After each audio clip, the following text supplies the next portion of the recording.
नमस्कार, one India Hindi में आपका स्वागत है और मैं हूं आपके साथ विवेक। तालिबान के द्वारा दी गई डेडलाइन के बाद 31 अगस्त को अमेरिका ने पूरी तरह से अफगानिस्तान छोड़ दिया है, जिसके बाद अब अमेरिका ने बड़ा ऐलान किया।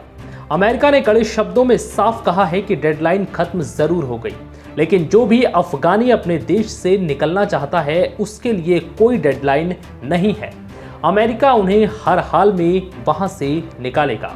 अमेरिकी विदेश मंत्री ने कहा कि दूसरे देशों के साथ मिलकर अमेरिकी, अफगानी और अन्य किसी देश के नागरिकों को निकालने का काम जारी रखेंगे। यानी कि अफगानिस्तान में फंसे लोग अगर बाहर निकलना चाहते हैं तो अमेरिका उनकी हर संभव मदद करेगा और इसके लिए कोई डेडलाइन भी नहीं है। हालांकि अमेरिका ने अफगानिस्तान से अपने सैनिकों को पूरी तरह से निकाल लिया है। अब अफगानिस्तान पर पूरी तरह से तालिबान का कब्जा है। अमेरिकी विदेश मंत्री एंटनी ब्लिंकन ने कहा है कि हमने काबुल में राजनयिक उपस्थिति खत्म कर दी है और अपना संचालन दोहा स्थानांतरित कर दिया है। अमेरिका ने कहा है कि सरकार के माध्यम से नहीं बल्कि संयुक्त राष्ट्रीय एजेंसियों, गैर सरकारी संगठन जैसे स्वतंत्र संगठनों के माध्यम से होगा। उम्मीद है कि तालिबान या किसी अन्य के द्वारा उन प्रयासों को बाधित नहीं किया जाएगा। अमेरिकी सेना की वापसी हो गई है, लेकिन वापसी से पहले अमेरिकी सेना ने कई उन विमानों को किसी काम के लायक नहीं छोड़ा जो अफगानिस्तान में तैनात किए थे। हामिद करजई इंटरनेशनल एयरपोर्ट पर ऐसे ही 73 विमानों को बेकार कर दिया गया।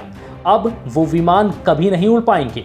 इसके अलावा अफगानिस्तान में मौजूद रॉकेट डिफेंस सिस्टम को भी अमेरिकी सेना ने नष्ट कर दिया है।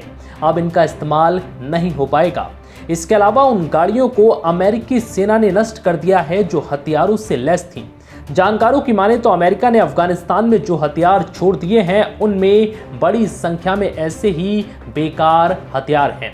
इसके अलावा एक्सपर्ट्स का कहना है कि अमेरिका ने अफगानिस्तान में जिन हथियारों की तैनाती की थी वो सभी देश के अंदर की परिस्थितियों से निपटने के लिए इस्तेमाल होने वाले हथियार हैं।